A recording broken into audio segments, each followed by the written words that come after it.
नमस्कार, इझी कुकिंगमध्ये आपल्या सर्वांचं मनपूर्वक स्वागत.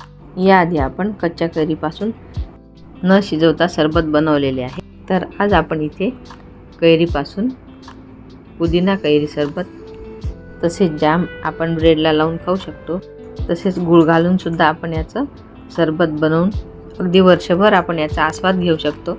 कैरी असो वा नसो, आपल्याला सरबत केव्हाही पिता येईल अशी आजची रेसिपी आहे. त्यासाठी लागणार आहेत आपल्याला हिरव्यागार छान पक्क्या झालेल्या कैऱ्या. आपण स्वच्छ धुवून घेतलेल्या आहेत. आता आपण याला शिजवून घेऊ. वाफवून घेतल्यानंतर आपल्याला यातला असा गर काढायचा आहे. त्यातल्या गुठळ्या वेगळ्या करायच्या आणि त्याची सालसुद्धा काढायची. असं करून आपल्याला हा गर पूर्ण गाळून घेतलेला आहे. आता आधी आपण साखर आंबा बनवून घेऊ. यापासून ती 1 वाटी गर घेतलेला आहे. त्यासाठी आपल्याला 1.5 वाटी साखर घ्यायची आहे. एकत्र शिजवून घ्यायचं. त्यामध्ये थोडी कलमी आणि विलायची पावडर, थोडं केशर घालायचं. आता बघा, याचा पाकसुद्धा पक्का झालेला आहे आणि आपला हा साखर आंबा तयार झालेला आहे. आता आपण हा एका वाटीमध्ये काढून घेऊ. हा पोळीसोबत किंवा मग ब्रेडसोबत तुम्ही लावून खाऊ शकता. जो आपला उरलेला गर आहे त्यासाठी आपण इथे पाक बनवून घेऊ. त्यासाठी आपल्याला इथे पाणी घ्यायचं आहे. एका पातेल्यात पाणी घेतलं आणि त्यामध्ये आपल्या कैरीच्या चवीनुसार आपल्याला साखर घालायची आहे. आंबट जर असली तर आपल्याला साखरेचे प्रमाण थोडं जास्त घ्यावं लागणार, किंवा चव बघितल्यानंतर आपण थोडा त्यामध्ये पाकसुद्धा घालू शकतो. आता ह्यामध्ये आपण 3 ग्लास साखर घेतलेली आहे आणि साखर बुडेल इतपत पाणी घातलेलं आहे. तर याचा चांगला पाक होऊ द्यायचा. कैरी जास्त असल्यामुळे आपला गर भरपूर निघालेला आहे. पाकसुद्धा तयार होत आलेला आहे. आता यामध्ये आपण तयार झालेला गर जो गाळून घेतलेला आहे तो आता यामध्ये घालून घेऊ. गर घातल्यानंतर छान शिजू द्यायचा अगदी पाक होईपर्यंत. जेवढा चांगला शिजेल तेवढं आपलं सरबत टिकायला मदत होईल, नाहीतर त्यावर बुरशीसुद्धा येऊ शकते. उन्हाळ्याच्या दिवसात आपल्याला शरीराला थंडावा देणारं असं पन्ह किंवा सरबत आपण आवर्जून घ्यायला हवं.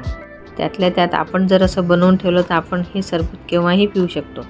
ऐनवेळी पाहुणे आले म्हणजे आपल्याला धावपळ करायची काहीच गरज नसते.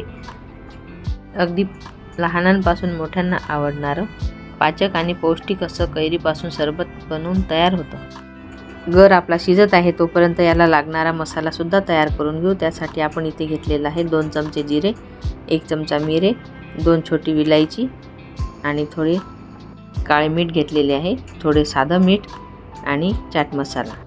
थोडं जिरं आपण परतून घेऊ. थोडं गरमच करायचं आहे. त्यावर थोडे मिरे आणि विलायचीसुद्धा थोडी गरम करून घ्यायची, त्यामुळे त्याची पावडर होईल. आता हे सर्व साहित्य आपण मिक्सरला फिरून बारीक करून घ्यायचं. त्यामधलं थोडं काढून घेऊ आणि बाकीच्या मसाल्यामध्ये आपण पुदिना घालून घेऊ. उन्हाळ्यामध्ये पुदिनासुद्धा भरपूर प्रमाणात मिळतो, त्यामुळे आपण त्याला स्टोअर करूनसुद्धा ठेवू शकतो. मेथी आणि कोथिंबीर ज्याप्रमाणे आपण वाळवून ठेवली त्याचप्रमाणे आपण पुदिना धुवून आणि वाळवून ठेवायचा आणि त्याची पूड करून ठेवायची.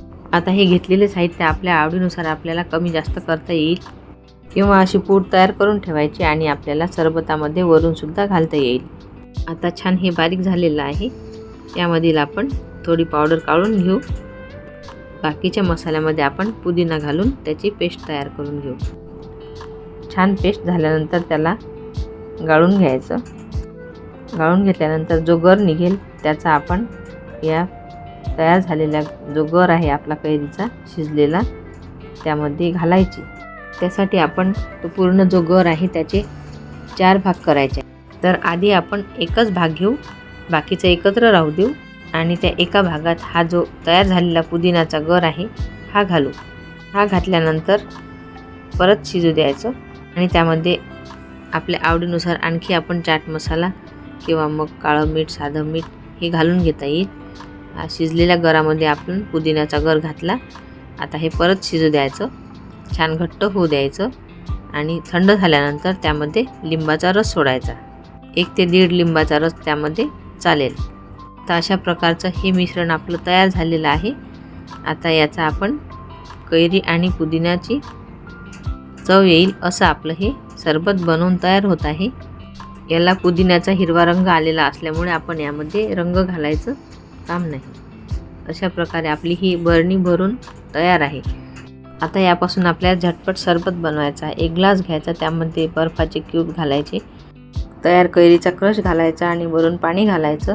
असं थंडगार असं कैरी पुदिन्याचं सरबत तयार होईल.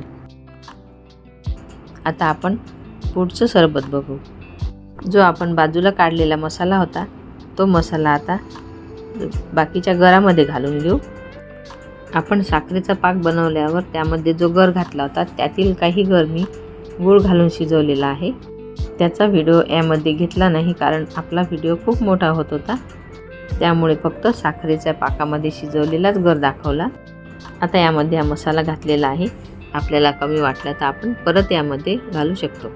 आता छान एकत्र करायचं आणि परत थोडं शिजू द्यायचं याला. आणि थंड झाल्यानंतर यामध्ये आपण लिंबाचा रस घालायचा. मिश्रण थोडं थंड झालेलं आहे. आता यामध्ये आपण लिंबाचा रससुद्धा घालून घेऊ. आता बारीक करून घेतलेला जो मसाला होता तो कमी झालेला आहे, त्यामुळे आपल्याला यामध्ये काळं मीठ, सेंधव मीठ आणि चाट मसाला हे वरून घालायचे आहेत. चांगले एकजीव करायचं. आता असंच ठेवल्यापेक्षा यामध्ये आपल्याला रंग घातले तर आणखी मजा येईल. त्यासाठी याचे आपण 3 भाग करायचे आहेत. हे वेगवेगळ्या भांड्यामध्ये काढून त्यातील एका भागात आपण हिरवा रंग घालू. चांगले स्ट्रॉंग कलर घ्यायचे. हे केकचे कलर असल्यामुळे छान चटकदार रंग आहे. दुसऱ्या भागामध्ये आपण पिवळा रंग घातलेला आहे. गूळ घालून शिजवलेला जो गर आहे त्याला केशरी रंग आलेला आहे. आणि या तिसऱ्यामध्ये लाल रंग घातलेला आहे. एकदम छान शिजलेला आहे आपला गर आणि मस्त चकाकी आलेली आहे. रंगसुद्धा छान चटकदार दिसत आहेत. हे घट्ट झाल्यामुळे आपल्याला याचा जाम म्हणून सुद्धा उपयोग करता येतो. आपण ब्रेडला लावून याचा मस्त आस्वाद घेऊ शकतो. जे हिरव्या रंगाचं आहे त्याचा आपण सरबत बनवून घेऊ. मस्त हिरवगार असं स्वादिष्ट सरबत तयार होईल याचं. यानंतर लाल, पिवळे आणि केशरी याचे सुद्धा आपण असेच प्रकारचे सरबत बनवून घेऊ. तुम्ही बघू शकता आपल्या वाटीमध्ये जे तयार झालेलं आहे मिश्रण ते कितपत घट्ट आहे, त्यामुळे आपण हे ब्रेडला सुद्धा लावू शकतो. हे झाले लाल रंगाचे. आता हे झाले गुळाचे. आपल्याला गुळाचाच रंग आलेला आहे. आणि हे पिवळ्या रंगाचे. सोबत त्याचे आपण जामसुद्धा ठेवलेले आहेत. मस्त स्टोअर करून ठेवायला आपल्या बरण्या भरलेल्या आहेत. हे झाले लाल रंगाचे आणि हे त्याचं जाम झालं तयार. आता हे पिवळ्या रंगाचं आहे. ही पिवळ्या रंगाची बरणी, त्यामधलं हे पिवळ्या रंगाचं आहे. आता यामध्ये आपण पाणी घालून घेऊ आणि बर्फाचे काही तुकडे घालून घेऊ. आता असं छान थंडगार असं आपलं स्वादिष्ट आणि पौष्टिक सरबत तयार झालेलं आहे. थोडा वरून चाट मसाला भुरभुरायचा, थोडं काळं मीठ टाकायचं आणि याचा छान आस्वाद घ्यायचा. तुम्हाला जर माझी आजची रेसिपी आवडली असेल तर लाईक आणि शेअर करायला अजिबात विसरू नका. आता या जामपासून आपण ब्रेड सँडविच बनवून घेऊ. अतिशय स्वादिष्ट असं सँडविच तयार होईल. तयार जे कैरीचे क्रश आहेत हे याला लावून घ्यायचे. लहान मुलं तर अगदी आवडीने खातील. आता हे हिरव्या रंगाचे, पिवळ्या रंगाचे आणि केशरी रंगाचे असे वरून थोडा चाट मसाला घालायचा. चटपटीत आणि चटकदार असे सँडविच लहानांपासून मोठ्यांना आवडणारे तयार झालेले आहेत. असे आजच्या रेसिपीज आहेत. चला तर मग अशाच नवनवीन रेसिपीज बघण्यासाठी इझी कुकिंगला सबस्क्राईब करा. सोबत बेल आयकॉनला क्लिक करा. पुन्हा भेटू अशाच नवीन रेसिपीसोबत. तोपर्यंत नमस्कार. व्हिडिओ बघितल्याबद्दल धन्यवाद.